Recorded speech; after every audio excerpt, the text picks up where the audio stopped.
যাদের হঠাৎ প্যারালাইসিস হয়ে হাত পা অবেশ হয়ে যাচ্ছে, বেহুশ হয়ে যাচ্ছে এবং দেখা যাচ্ছে যে হাত পা বেঁকা হয়ে যাচ্ছে, তো আপনারা কি করবেন দর্শক?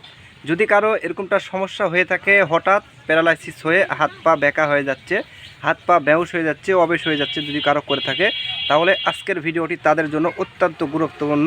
অবশ্যই ধৈর্য সহকারে এই ভিডিওটি দেখবেন যাদের হঠাৎ প্যারালাইসিস হয়ে হাত পা বেঁকিয়ে যাচ্ছে। তো তারা কি করবেন দর্শক? দেখা যায় যে আপনি ভালো একটি সুস্থ মানুষ, হঠাৎ করে আপনার পা বেঁকিয়ে যাচ্ছে, আপনি পড়ে গিয়ে আপনার হাত পা বেহুশ হয়ে যাচ্ছে, আপনার অবেশ হয়ে যাচ্ছে, সেটা আর লড়াতে পারছেন না, আজীবনের জন্য পঙ্গু হয়ে থাকতে হচ্ছে।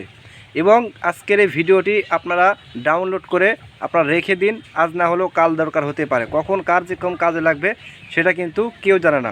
যদি আপনার পাড়া প্রতিবেশী কারো যদি এরকমটা হয়ে থাকে, তাহলে অবশ্যই তো তারা কি করবেন দর্শক? আমার হাতে দেখতে পাচ্ছেন যে গাছটি, এই গাছটির নাম হচ্ছে আম গাছ।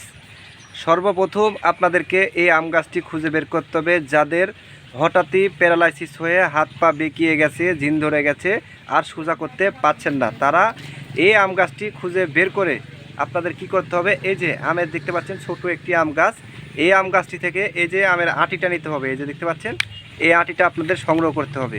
এই যে দেখুন, এই যে আটি, জালি আটি, এই আটিটা আপনাদেরকে সংগ্রহ করতে হবে।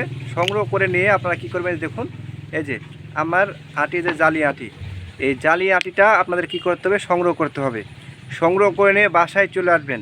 এসে এই আটিটাকে কি করবেন? ভালোভাবে ধুয়ে পরিষ্কার করে নিয়ে থেতো করে এটা পেস্ট তৈরি করে নেবেন। থেতো করে পেস্ট তৈরি করে নেওয়ার পর এর সঙ্গে আপনারা আরও কিছু উপাদান লাগবে। পেস্ট তৈরি করে নেওয়ার পর এটা পেস্টটা চিপে এর ভিতরে রসটা বের করে নেবেন। রসটা বের করে নেওয়ার পর আপনারা এর সঙ্গে কিছু পরিমাণ সরষের তেল মিক্স করবেন, কিছুটা অলিভ অয়েল তেল মিক্স করবেন, কিছুটা জুকের তেল মিক্স করবেন। এই কয়েকটা তেল মিক্স করে হালকা কুসুম কুসুম গরম করে যদি আপনারা দিনে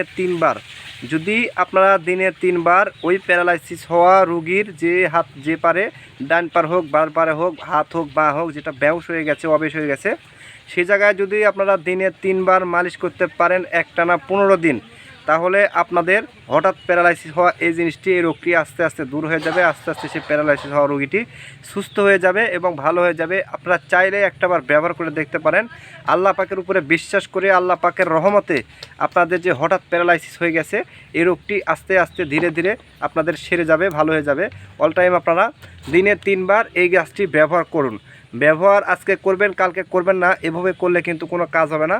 অবশ্যই আপনারা ধৈর্য সহকারে গাছের প্রতি বিশ্বাস রেখে, আল্লাহ পাকের উপরে বিশ্বাস করে এই গাছটি মাত্র 15 দিন 3 বার যেভাবে বললাম এই নিয়মে আপনারা ওই জায়গা মালিশ করবেন। দেখবেন যে অবেশ হওয়া জায়গাটা আস্তে আস্তে আস্তে আস্তে আল্লাহ পাকের রহমতে ফিরে আসবে, আবারও স্বাভাবিক হয়ে যাবে। যদি আপনাদের বিশ্বাস থেকে থাকে, আপনারা একটাবার ব্যবহার করে দেখতে পারেন। অনেক ডাক্তারের কাছে গেছেন, অনেক কবিরাজের কাছে গেছেন, অনেক ওষুধপাতি খাইয়েছেন, অনেক টাকা পয়সা নষ্ট করেছেন, অনেক চিকিৎসা করেছেন, কোনো ফলাফল পাননি, কোনো উপকারে লাগেনি। একটি জিনিস দেখিয়ে দিলাম, একটি গাছ দেখিয়ে দিলাম, আপনারা একটু কষ্ট করে যদি ব্যবহার করতে পারেন, আল্লাহ পাকের রহমতে আপনাদের উপকারে লাগবে ইনশাল্লাহ। যদি ভিডিওটি আপনাদের কোনো উপকারে লেগে থাকে, অবশ্যই পেজটিতে ফলো দেবেন, ভিডিওতে লাইক করবেন, একটা রিকোয়েস্ট থাকলেও বেশি বেশি করে শেয়ার করবেন। ধন্যবাদ সবাইকে, আসসালামু আলাইকুম।